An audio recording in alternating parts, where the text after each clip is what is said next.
कोई संख्या थी a, उसमें 42 जोड़ दिया गया, यानी अभी आपकी संख्या कितनी होगी a + 42। अच्छा, कोई संख्या अपने आप में होती कितनी है 100%। कोई आदमी अपने आप में 100% परफेक्ट होता है, उसी प्रकार कोई संख्या अपने आप में 100% होती है। अब हो कितनी गई 121%, यानी अभी हो कितनी गई 121%। यानी कि आप अगर ध्यान से देखें तो परसेंटेज में उसमें इंक्रीज हो रहा है कितने का 21% का। और अगर मतलब संख्यात्मक मान की बात करें तो कितने की वैल्यू इंक्रीज हो रही है 42 की। यानी संख्या में 21% बढ़ने पे संख्या हमारी 42 बढ़ जाती है। संख्या में अगर 21% का चेंज होता है तो संख्या हमारी कितनी बढ़ जाती है 42। यानी संख्या का 1% कितना हो जाएगा, अगर 21% 42 है तो 1% बराबर 2, तो संख्या अपने आप में थी कितनी 100%, यानी संख्या हमारी कितनी हो जाएगी 200। समझ आ गया।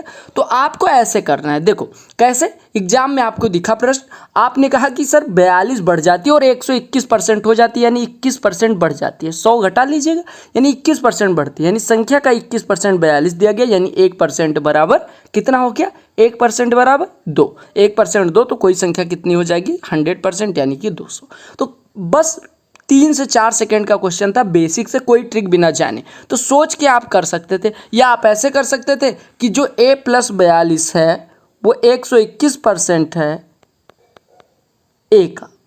अब इसको सॉल्व कर लेते, तो यहाँ से आपका 100 × a + 42 × 100 बराबर आ जाता है 121a।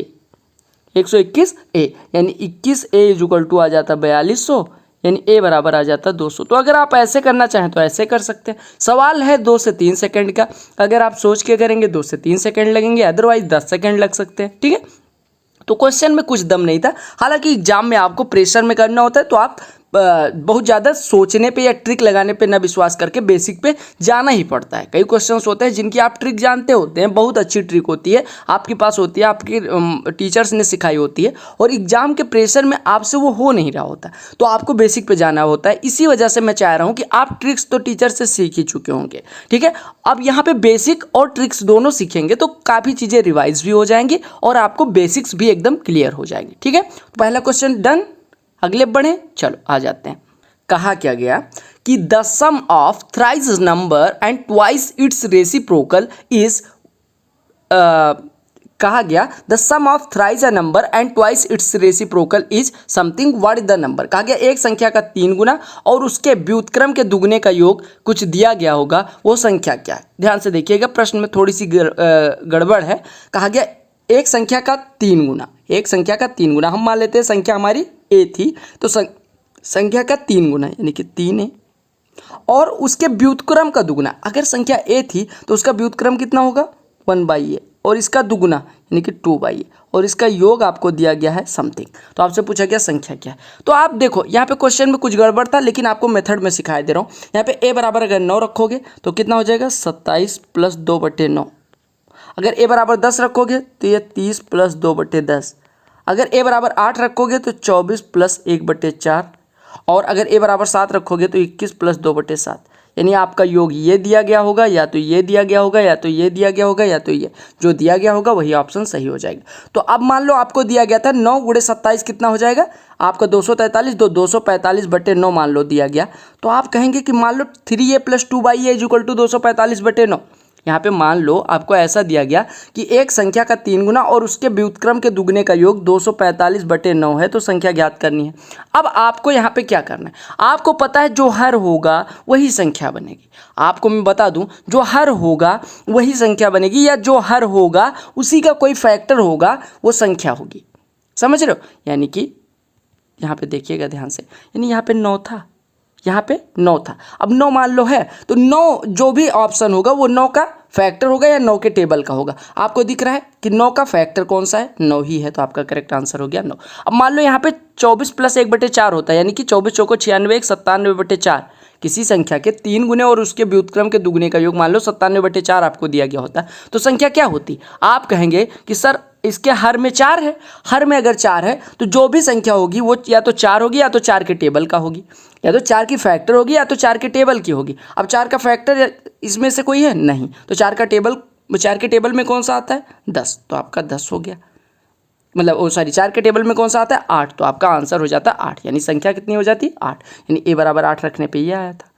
देखिए मैं क्या समझाना चाह रहा हूँ, मान लो यहाँ पे आपको दे दिया गया किसी संख्या का 3 गुना और उसके व्युत्क्रम के दुगने का योग 97/4 है, वो संख्या क्या है। अब क्वेश्चन हमारा कंप्लीट हो गया। अब इसको देखिए कैसे करेंगे। आपने कहा संख्या का 3 गुना यानी 3a प्लस व्युत्क्रम का दूना यानी 2/a, ये बराबर आपको दिया गया 97/4।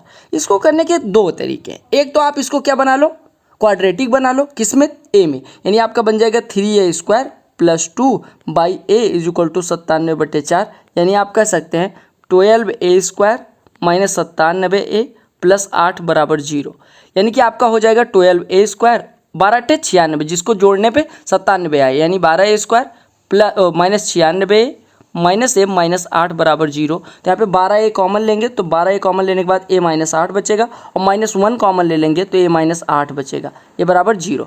अब यहाँ से a की दो वैल्यूज आ जाएंगी, एक a बराबर 8 आ जाएगा, एक a बराबर कितना आ जाएगा 1/12।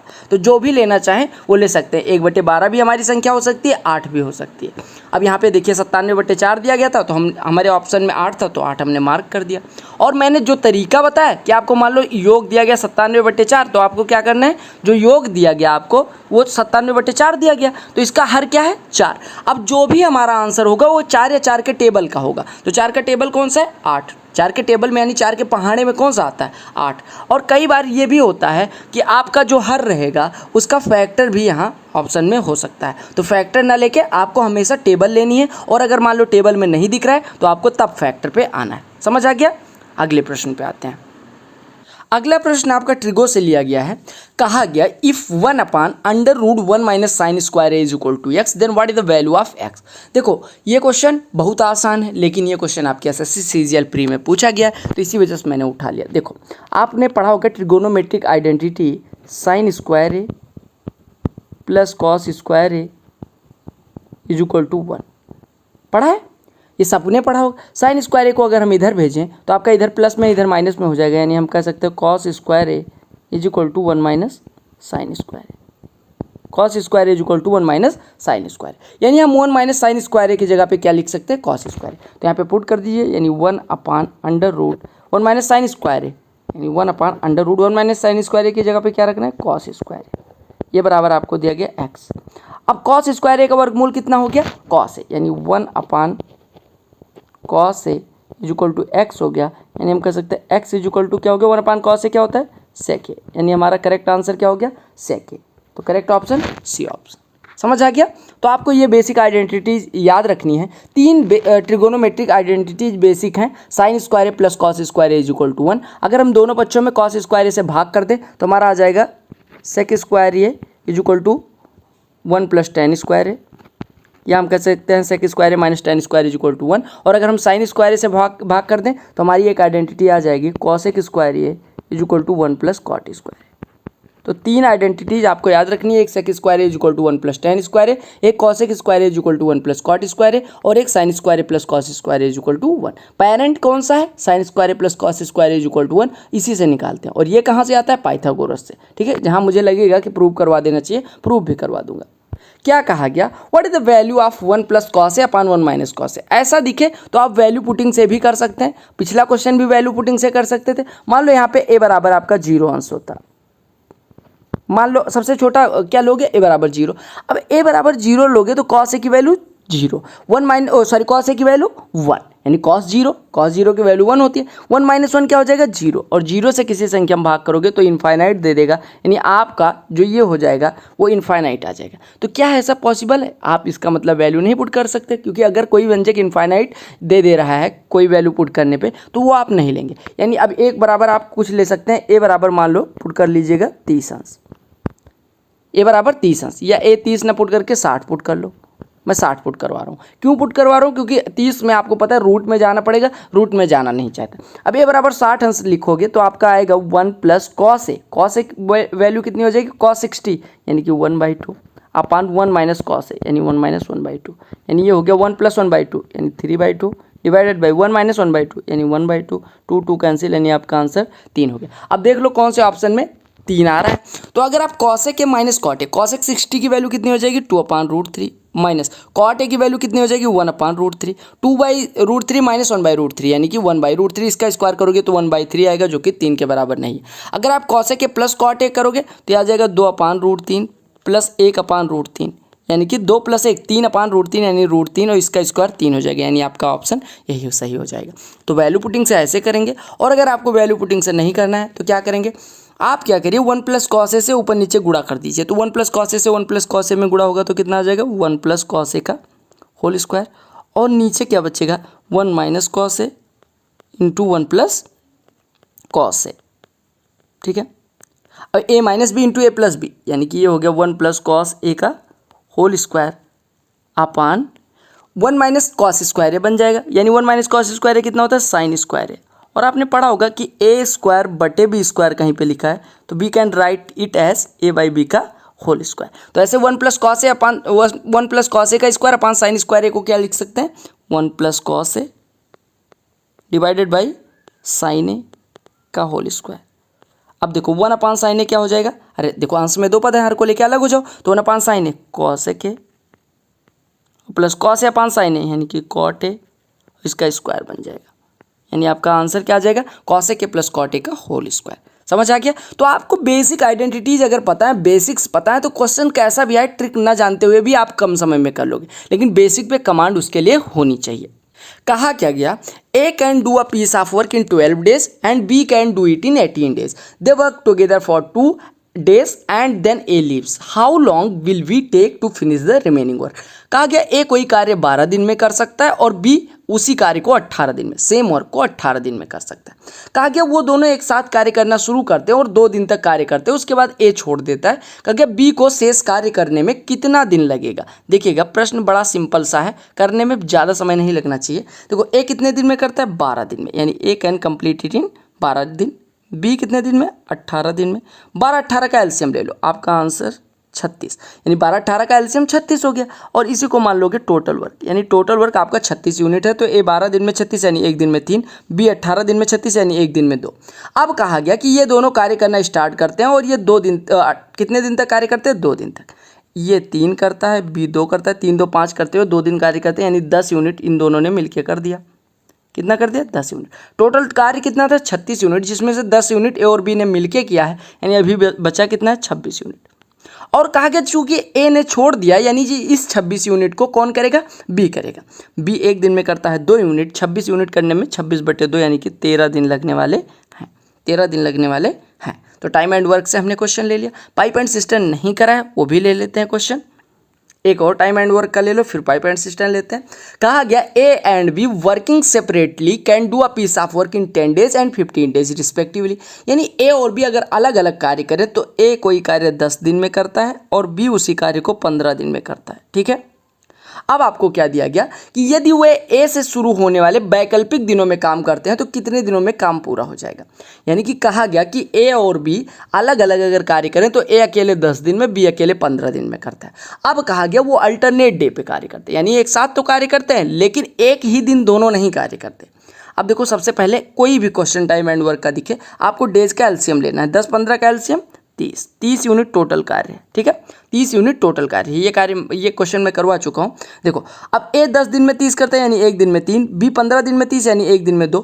अच्छा एक चीज़ बताओ, पहले दिन ए आया उसने 3 कार्य कर दिया, दूसरे दिन कौन आएगा बी आएगा वो 2 कार्य कर दे रहा है, यानी हमारा 2 दिन में कितना कार्य होगा ए और बी मिलके। देखो पहले दिन ए करेगा दूसरे दिन बी, क्योंकि स्टार्ट ए ने करा है तो ए पहले दिन करेगा दूसरे दिन बी, यानी 2 दिन में हमारा 3 2 5 यूनिट कार्य हो रहा है। यानी 5 यूनिट कार्य होने में 2 दिन लगते हैं, तो 30 यूनिट कार्य होने में इसका 6 गुना इधर तो इसका भी 6 गुना हो जाएगा। यानी 5 का 6 गुना करना है, यानी कि 5 का 6 गुना अगर कार्य करना है तो दिन भी 6 गुना लगेगा, यानी 2 दिन लग रहा था तो 2 6 के 12 दिन लगेगा। अच्छा चूंकि मैं ये क्वेश्चन करवा चुका था तो यहाँ पे एक और मेथड सीख लेते हैं।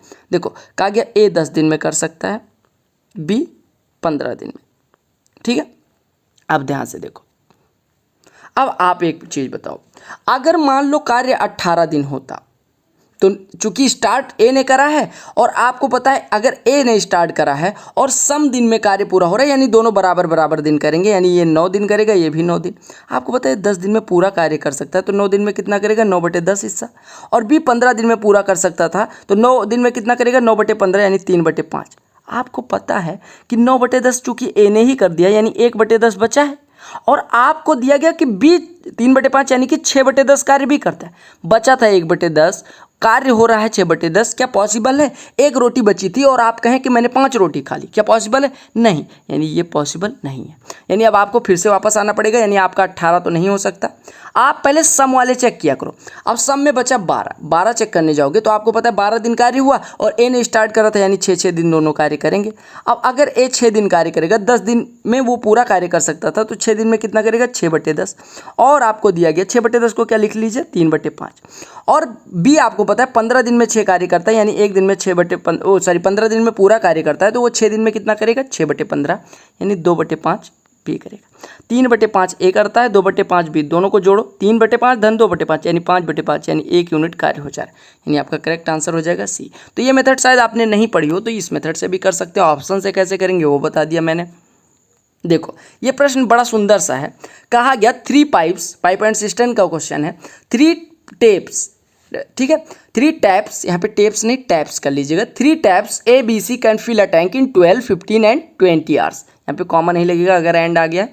अगर 3 टैप यानी 3 टोटियाँ ए बी सी कितने कितने घंटे में भर सकती हैं? ए 12 में भर सकती है, बी 15 में भर सकती है और सी 20 में भर सकती है। घंटे दिए गए। अब कहा गया ए हर समय खुला रहता है और बी और सी को एक एक घंटे के लिए क्रमशः खोला जाता है, तो टैंक कितने घंटे में फुल हो जाएगा? ध्यान से देखिएगा।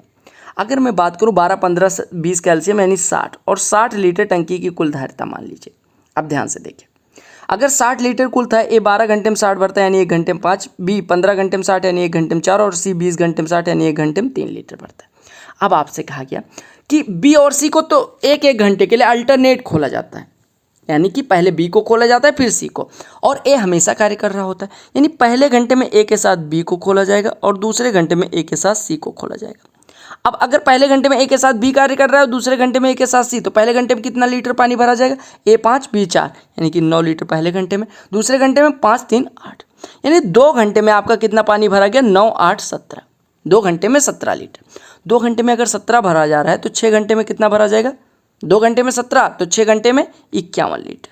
51 लीटर 6 घंटे में भरा जा चुका। अब आपको पता है कि 6 घंटे हो चुके हैं, 7वें घंटे कौन कार्य करने जाएंगे? ए और बी। 6 घंटे में 51 लीटर भरा जा चुका है, आपको भरना है 60 लीटर। यानी आपको एक चीज़ पता चल गया यहाँ से कि हमारा 9 लीटर टंकी बची हुई है और कार्य करने कौन आ रहा है? ए प्लस बी, क्योंकि ए और बी अगर शुरू करते हैं तो विषम संख्या वाले दिनों पे ए और बी कार्य करने जाएंगे। तो आपको पता है 6 दिन, तो 6 दिन में 51 लीटर। अब 7वें दिन कौन आ रहा है? ए प्लस बी। ए प्लस बी एक दिन में कितना भरते हैं? 9 लीटर। तो इन्होंने 7वें दिन आके 9 लीटर भर दिया। 51 लीटर ऑलरेडी भरा हुआ था, 9 लीटर 7वें दिन आके ए और बी ने भर दिया, यानी 7 दिन में कितना भर गया? 51 9 60, यानी 7 दिन में आपका टंकी पूरा भर जाएगी। 7 घंटे में, 7 घंटे में हमारी टंकी पूरी भर जाएगी, क्योंकि 6 घंटे में 51 लीटर, 7वें घंटे ए और बी खुले रहते हैं, तो ए और बी 9 लीटर भरते हैं, तो यानी कि 51 पहले भरा जा चुका था, 9 और यानी 60 लीटर कितने घंटे में? 7 घंटे में। समझ आ गया? कहा गया कि ये sum borrowed under compound interest doubles itself in 10 years when will it become 4-fold of itself at the same rate of interest. कहा गया कि चक्रवृद्धि ब्याज के तहत अगर उधार दिया जाए तो कोई राशि 10 वर्षों में दुगनी हो जाती है, तो वो कितने समान ब्याज दर से चक्रवृद्धि ब्याज पे कितने वर्षों में 4 गुना हो जाएगा? ध्यान से देखिएगा, आपको दिया गया कि P अगर था तो 10 वर्षों में वो कितना हो गया? 2P हो गया। अगर रेट R रहा हो तो P × 1 + R/100 के पावर 10 आपको दिया गया कितना है? 2P। अब आपसे पूछा गया 4P कितने दिनों में होगा, यानी आपको 4P करवाना है। आपको पता है प्रिंसिपल वही है, 1 + R/100 के पावर n लगा लो। अब देखो आपको एक चीज़ दिख रहा है, P से P कट गया। आपको पता है P से P इधर भी कट गया। अब इधर 2 दिख रहा है, इधर 4 दिख रहा है, इधर 2 दिख रहा है, इधर 4 दिख रहा है। इसका स्क्वायर कर दोगे अगर, तो यहाँ पे आ जाएगा 2 के पावर 2, यहाँ पे आ जाएगा 10 पावर में था तो ये 20 हो जाएगा। यानी आपको पता है कि 2 के पावर 2 यानी कि 4, 4 ये भी है, 4 ये भी, तो अगर इनका दायां पक्ष बराबर है तो बायां पक्ष भी बराबर कर लो। यानी 1 + R/100 to the power n बराबर 1 + R/100 टू द पावर 20, यानी 1 + R/100 के पावर n बराबर आपको दिया गया 1 + R/100 के पावर 20। तो घातांकों की तुलना कर दो, यानी n बराबर 20 वर्ष में, यानी 20 वर्ष में आपका धन 4 गुना हो जाएगा। ऐसे भी कर सकते हो, ये तो आपको यूजुअल मेथड है, ये तो सब लोग पता होगा कक्षा 8 के बच्चे को, लेकिन आपको क्या ऐसे करना है? नहीं, समय लग जाएगा। देखो आपको दिया गया कि कोई राशि P थी 10 वर्ष में कितनी हो जा रही है? 2 गुना, यानी 2p हो जा रही है। कितने वर्षों में? 10 वर्षों में। यानी अब जो अगर 2p राशि थी तो ये भी अगले 10 वर्षों में, आपको पता है 10 वर्ष में हमारी जो भी राशि होती है वो 2 गुनी हो जाती है। यानी अगर p थी तो 2p हो गई, और अगर 2p होती तो 2p का भी 2 गुना हो जाता है, क्योंकि चक्रवृद्धि ब्याज पे जितना गुना होगा वो चाहे 1 रुपये हो चाहे 1 लाख रुपये हो, उतना ही गुना वो होगा उतने वर्षों में। यानी अगर सेम इंटरेस्ट है, सेम रेट ऑफ इंटरेस्ट है, तो अगर 1 रुपया 100 रुपया हो रहा है किसी वर्षों में, तो उतने वर्षों में अगर 10 रुपये होगा तो वो भी 100 गुना हो जाएगा, यानी 1000 हो जाएगा। उसी प्रकार अगर 10 वर्ष में p 2 गुना हो जा रहा है तो उसी प्रकार 2p 10 वर्षों में कितना गुना हो जाएगा? 2 गुना, और यानी 2 दूना 4p। यानी आपको टोटल कितने वर्ष लगे? p से 4p जाने में कितने वर्ष लगे? 10 + 10, 10 10 20 वर्ष, यानी 20 वर्ष में हमारा p राशि 4p हो जा रहा है। यही आपसे पूछा गया था। ये भी प्रश्न CISI से कहा गया कि यदि 3 वर्षों के लिए प्रतिवर्ष 5% की दर पर चक्रवृद्धि ब्याज और साधारण ब्याज के बीच अंतर 36 रुपये 60 पैसे है, तो आपको योग निकालना है। यानी योग बोले तो सम, यानी कितना रुपया इन्वेस्ट किया गया। देखो इसका यूजुअल फार्मूला होता है कि 3 वर्षों के लिए चक्रवृद्धि ब्याज और साधारण ब्याज का अंतर क्या होता है? प्रिंसिपल अगर p हो, रेट ऑफ इंटरेस्ट r हो, तो p × r/100 का होल क्यूब और प्लस 3p × r/100 का होल स्क्वायर, यही होता है अंतर। और ये बराबर आपको दिया गया 36.6।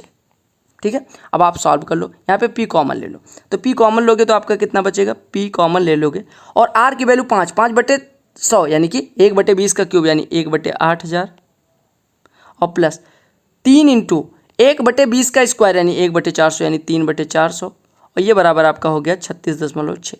अब हर बराबर कर लो, यानी p × यहाँ हर बराबर करोगे तो 20 से इधर गुणा हो जाएगा, यानी 20 × 60 और 61, 61/8000 बराबर 36.6। अब यहाँ से काटोगे तो 0.6 आ जाएगा। अब 0.6 से 8000 में गुणा होगा, यानी p बराबर हो जाएगा 6 × 800, यानी 4800। यानी मूलधन कितना था? 4800 रुपये, 4800 रुपये। तो आपका ऑप्शन कौन सा सही है? डी। आपका ऑप्शन कौन सा सही है? डी। तो आपको क्या याद रखना है कि 3 वर्षों के लिए अगर आपको चक्रवृद्धि ब्याज और साधारण ब्याज का अंतर पूछा जाए तो आपका CI3 - SI3 होता है p × r/100 का whole cube plus 3p × r/100 का होल स्क्वायर। ये आप याद रखेंगे, जहाँ पे प्रिंसिपल p होता है और रेट ऑफ इंटरेस्ट r होता है। और अगर 2 वर्षों का पूछा जाए तो p × r/100 का होल स्क्वायर, यही होता है। ठीक है, तो आपको याद रखना है कि 3 वर्षों के लिए कितना अंतर आता है कंपाउंड इंटरेस्ट और सिंपल इंटरेस्ट का, और 2 वर्षों के लिए कितना आता है। ठीक है, अगला क्वेश्चन आपका सिंप्लीफिकेशन से है। What is the given in the question is 998 का स्क्वायर - 997 का स्क्वायर - 45/98 का स्क्वायर - 97 का स्क्वायर। बहुत ईजी सा क्वेश्चन है। देखो कैसे करेंगे, आपको दिख रहा होगा कि a² - b² ऊपर भी बन रहा है, a² - b² नीचे भी बन रहा है। तो a² - b² में खोलोगे तो a - b, यानी 1 × a + b, तो 998 और 997 जोड़ोगे तो कितना आ जाएगा? 998 और 997 जोड़ोगे तो कितना आ जाएगा?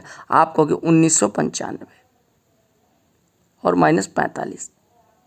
एक मिनट, मैं सही लिख दे रहा हूँ, 1995 - 45 बटे आपको पता है 98² - 97², यानी कि 195 यहाँ पे बचेगा, 1 × 195।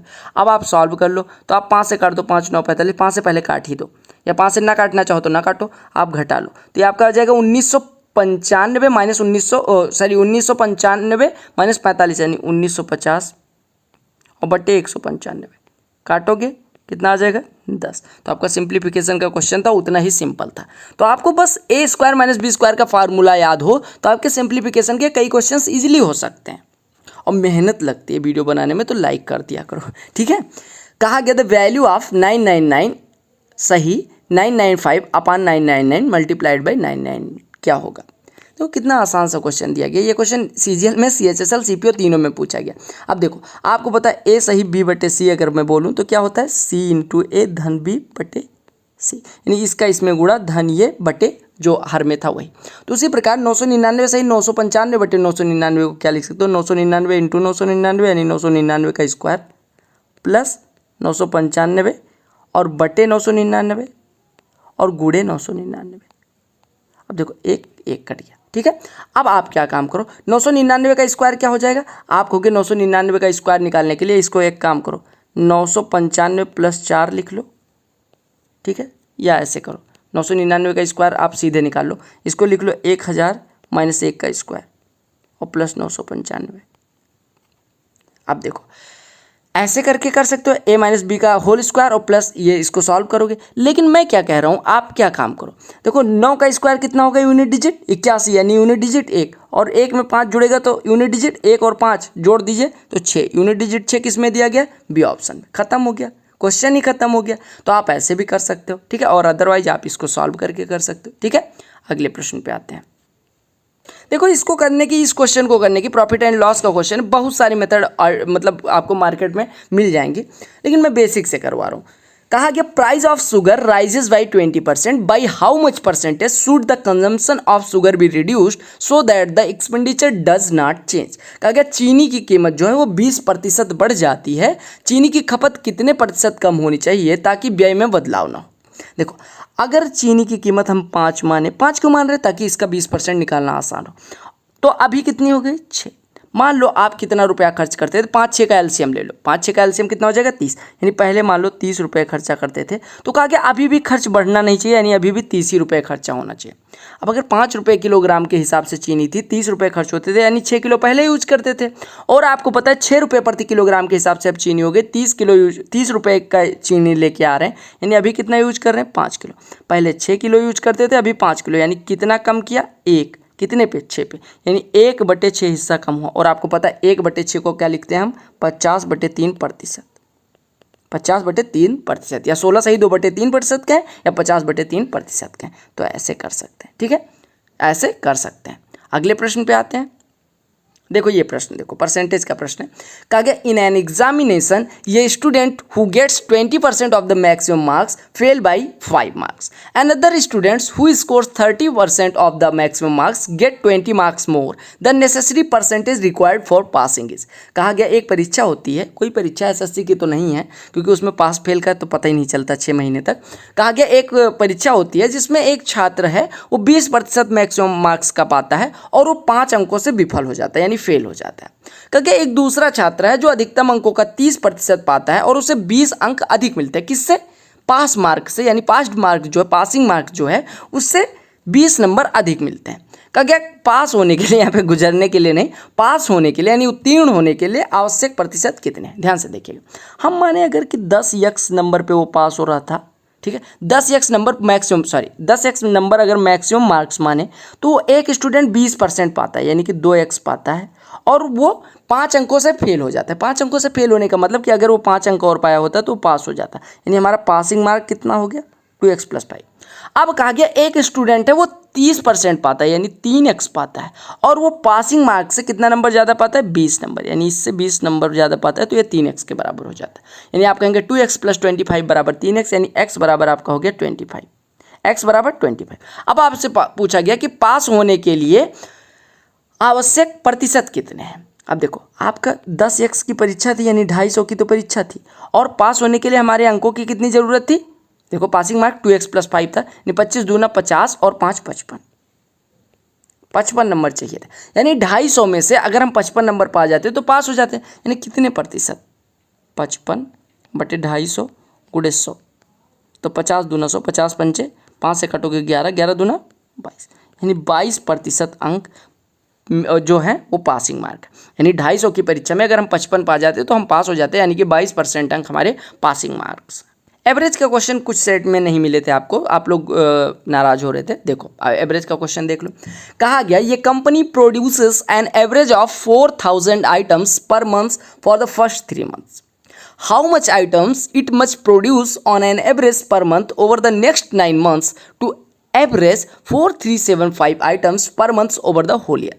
कहा गया कि एक कंपनी जो है वो 3 महीने तक, शुरू के 3 महीने तक 4000 आइटम प्रोड्यूस करती है, 3 महीने तक 4000 आइटम प्रोड्यूस करती है, ठीक है। और कहा गया कि कितना आइटम ये अगले 9 महीने तक प्रोड्यूस करे, यानी 9 महीने तक कितना एवरेज के हिसाब से प्रोड्यूस करे, ताकि जो 12 महीने का औसत हो वो 4375 आइटम हो। 12 महीने का जो औसत हो 4375।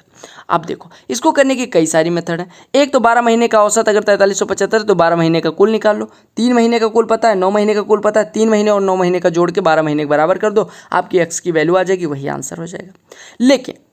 लेकिन आपको क्या करना है, देखो ध्यान से देखो, आपका 4000 तो एवरेज था, 4000 एवरेज था, 4000 आपका एवरेज था, और आपको बनाना है एवरेज 4375। 4000 आपका एवरेज था, आपको बनाना है 4375 और आपको पता है 9 महीने बचे हुए हैं। यानी कि आपसे कहूँ अगर कि 4000 एवरेज था, इससे कितना बढ़ाना है? 375 बढ़ाना है हर महीने, 375 बढ़ाना है। यानी 375 कितने महीने पे बढ़ाना है? आपको पता है हर महीने 12 महीने होते हैं साल में, यानी 12 महीने पे 375 बढ़ाना है। 12 महीने में 375 बढ़ाना है किससे? 4000 से। यानी कि 12 महीने में वो 4000 की एवरेज से 375 ज़्यादा प्रोड्यूस करता है। समझ रहे हो? यानी 12 महीने में वो अगर 4375 साल का एवरेज पहुंचाना है, यानी कि हमें 12 गुणे 375, 4000 तो हमारा पहले 3 महीने का था ही, यानी उसमें भी 375 लाना है। और अगर हम पूरे साल का एवरेज माने 4000, मतलब पूरे 9 महीने का बाद वाले भी 9 महीने का एवरेज 4000 लेते, तो उससे 375 12 महीने पे अगर ज़्यादा लेके आएंगे, यानी जो बचे हुए 9 महीने में हैं उसमें हमें कितना ज़्यादा बनाना है, तब ओवरऑल आपका एवरेज 4375 होगा। यानी इतना ज़्यादा अगर हम बना लेंगे तो आप कहेंगे कि एवरेज हमारा 4375 हो जाए। यानी कि हमें 9 महीने में, देखो 4000 तो हमारा 3 महीने का एवरेज था, हमें पहुंचाना है 4375, यानी 375 पर मंथ बढ़ाना है, 12 महीने का बढ़ाना है, 12 महीने पे प्रत्येक महीने पे बढ़ाना है, तभी एवरेज बढ़ेगा। देखो अगर 10 लोगों में 2-2 रुपये बढ़ाना है, यानी आपको कि 10 दूना 20 रुपये बढ़ा देंगे। उसी प्रकार अगर 12 महीने में 375 बढ़ाना है, यानी कुल कितना बढ़ा दें तो एवरेज 375 बढ़ जाएगा। आप कहेंगे 12 गुणे 375, और ये कितने महीने में इसको रिजल्टेंट दे देना है? 9 महीने में। यानी 9 महीने में जो बचे हुए 9 महीने उसी में तो बढ़ा सकता है, क्योंकि पिछले 3 महीने का तो प्रोडक्शन हो चुका है। इन 9 महीने में 375 गुणे 12 प्रोड्यूस करना है एवरेज से अधिक। किस एवरेज से? 4000 से अधिक। यानी एक महीने में कितना बढ़ाना पड़ेगा? 375 गुणे 9/12, 3 3 9, 3 चौको 12, 3 से काट दोगे 125, यानी 125 गुणे 4, यानी कि कितना हो जाएगा? 500।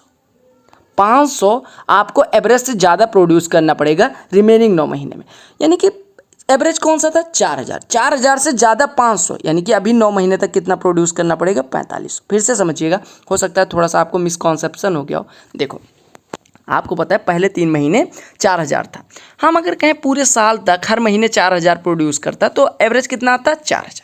लेकिन आपको एवरेज दिया गया कि 12 महीने में तो 4375 हो जाता है, यानी जो हमारा 3 महीने तक एवरेज चल रहा था उससे कितना बढ़ गया? 375। और अगर एवरेज पूरे साल का बढ़ रहा है, यानी कि पूरे 12 महीनों में बढ़ा होगा, यानी आपका जो ये 9 महीने इसमें प्रोडक्शन इतना औसत से ज़्यादा, किस औसत से? 4000 से, यानी इतना औसत से ज़्यादा 9 महीने में प्रोड्यूस हुआ है। इन 9 महीने में इतना औसत से ज़्यादा, यानी एक महीने में औसत से ज़्यादा कितना? 500। यानी कि 4000 तो हमारा था ही, उससे 500 ज़्यादा, यानी 4500 प्रोड्यूस हो रहा है। यानी आपका करेक्ट आंसर कितना हो गया? 4500। समझ आ गया? ये प्रश्न लो, ये भी एवरेज है। क्या कहता है? Average age of 14 girls and their teachers age is 15 years.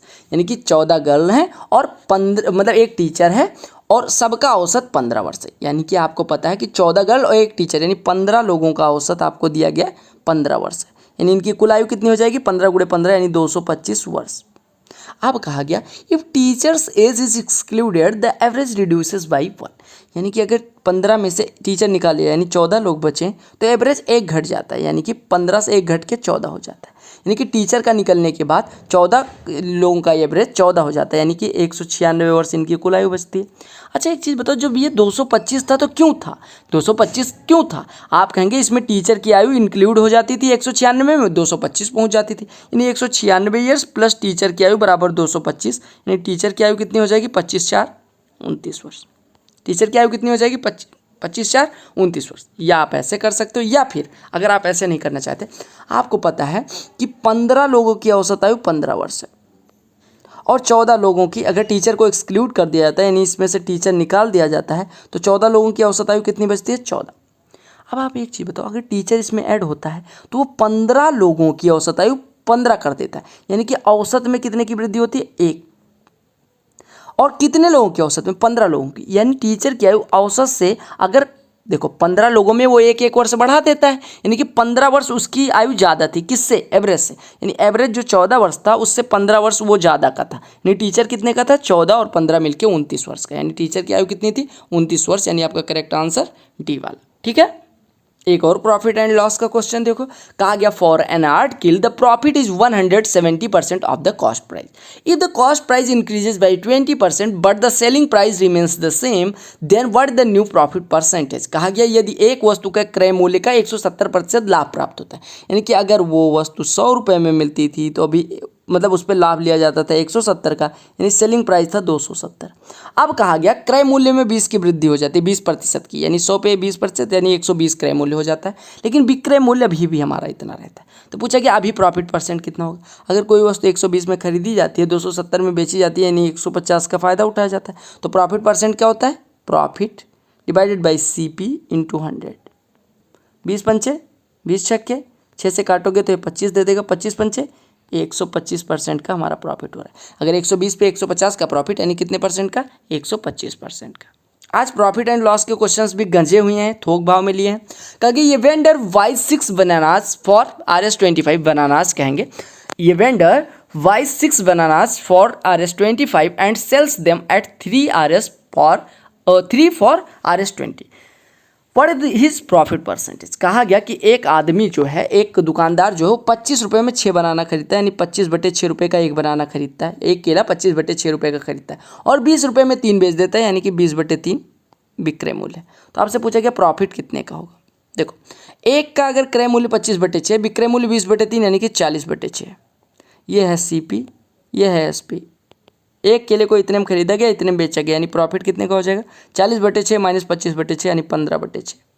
अब आपको पता है कि 25/6 में खरीद के 15/6 का फायदा उठाया जा रहा है, यानी प्रॉफिट परसेंट कितना हो जाएगा।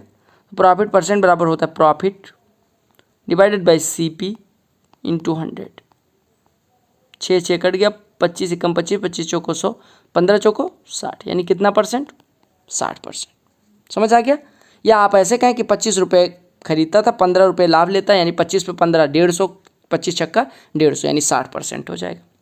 रेशियो एंड प्रोपोर्शन का कॉइन्स वाले क्वेश्चन देखिए। कहा गया RS180 content in a box consists of 1 रुपी 50 पैसे एंड 25 पैसे coin in the ratio of 2:3:4। What is the number of 50 पैसे कॉइन्स। कहा गया 180 रुपये एक बक्से में है, उसमें जो 1 रुपये 50 पैसे और 25 पैसे के सिक्के होते हैं, यानी 1 रुपये बोले तो 100 पैसे और 50 पैसे बोले तो 50 पैसे और 25 पैसे, इनके सिक्के किस अनुपात में होते हैं, 2:3:4 के अनुपात में।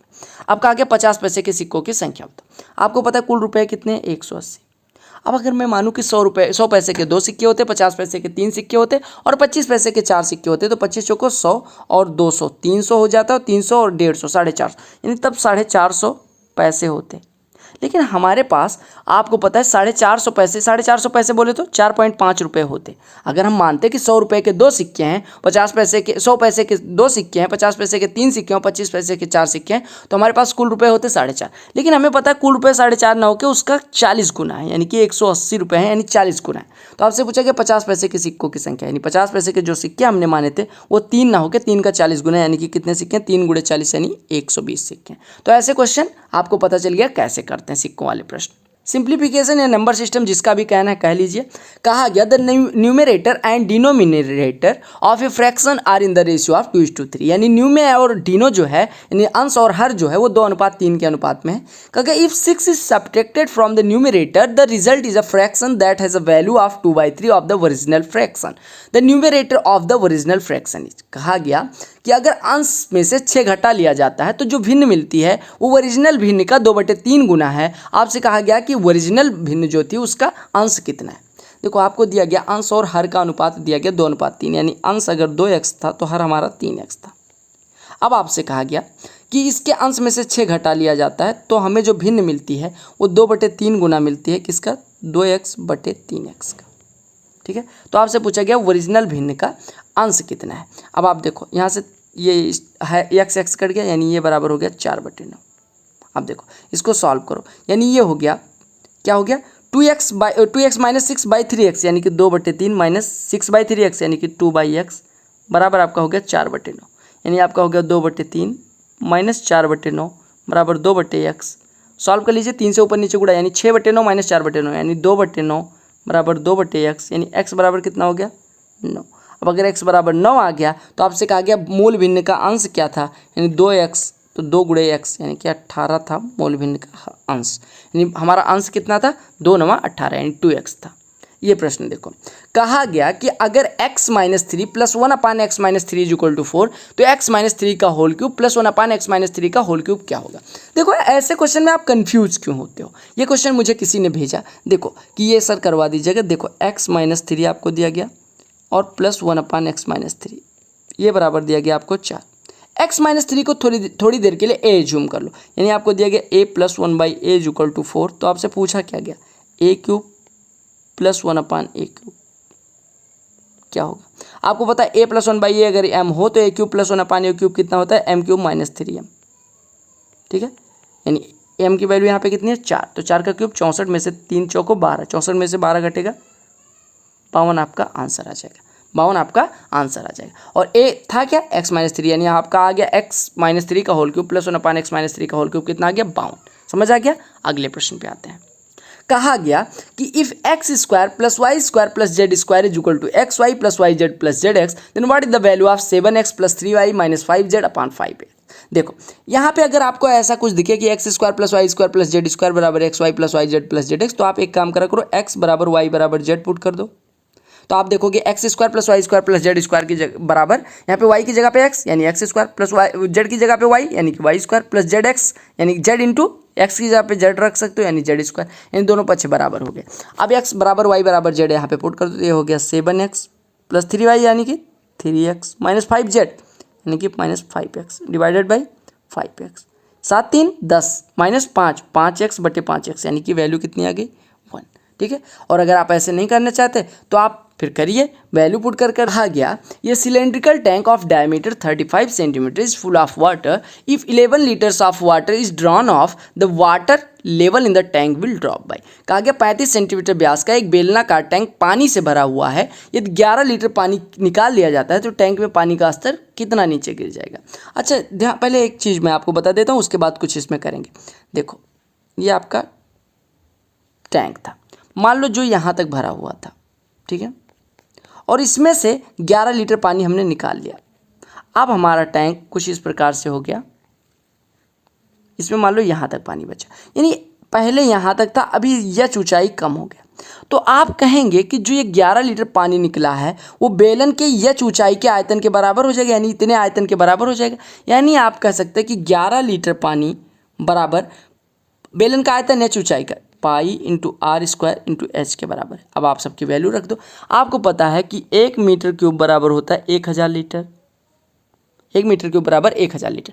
अच्छा 1 मीटर बराबर 100 सेंटीमीटर यानी कि 10 के पावर 6, यानी 1 के बाद 6 जीरो लगा दो, इतना सेंटीमीटर क्यूब बराबर 1000 लीटर होता है। ठीक है, यानी 3 जीरो इधर काटो, 3 जीरो इधर काट दो, यानी आपको पता चल गया कि 1000 सेंटीमीटर क्यूब बराबर 1 लीटर होता है। यानी आपको आयतन कितना दिया गया, 11 लीटर, यानी 1 लीटर को अगर इतना सेंटीमीटर क्यूब लिख सकते हैं तो 11 को 11000 सेंटीमीटर क्यूब बराबर आपका हो गया पाई यानी 22/7 × r² यानी 35/2 × 35/2 और गुणे h रख दो। अब आप इसको सॉल्व कर लो, तो सॉल्व करोगे तो 7 से कटेगा 7 × 5 = 35, 22 × 5 = 110, ये कटेगा, ये आपका दे देगा 100। अब 100 हो गया। अब h बराबर कितना हो जाएगा, h बराबर आपका हो जाएगा, देखो h बराबर हो जाएगा 2 × 2 × 100 यानी कि 400। यहाँ पे लिखिए 400, अरे देखिए 2 × 1 मिनट, देखो 35 आपका, ये 35 कट ही गया, यानी आपका बचा क्या 35/4 × h बराबर 100, यानी आपका बचा कितना, यहाँ पे मैं लिख दे रहा हूँ 35/4 × h बराबर 100, 5 से काट दो, 5 7 35, 5 20 100, यानी h बराबर कितना हो जाएगा, 20 चौको 80/7, यानी कितनी ऊंचाई मतलब कितना स्तर गिरेगा, h बराबर 80/7 आया, यानी 80/7 सेंटीमीटर पानी का जो लेवल था वो नीचे आ जाएगा। यानी अगर यहाँ तक भरा था तो 80/7 सेंटीमीटर नीचे आ जाएगा। यहाँ से आपको एक चीज़ समझ में आया कि जितना पानी निकलेगा उतना ही आयतन, उसी के बराबर बेलन का आयतन कम होगा। अब आप लीटर को किस में बदलेंगे, मीटर क्यूब में। तो आपको एक चीज़ यहाँ पे सबसे इंपॉर्टेंट पता होनी चाहिए कि 1 मीटर क्यूब बराबर होता है आपका 1000 लीटर, या आप कहें कि इतना 1 के बाद 6 जीरो लगा दीजिएगा, इतना सेंटीमीटर क्यूब बराबर आपका हो जाएगा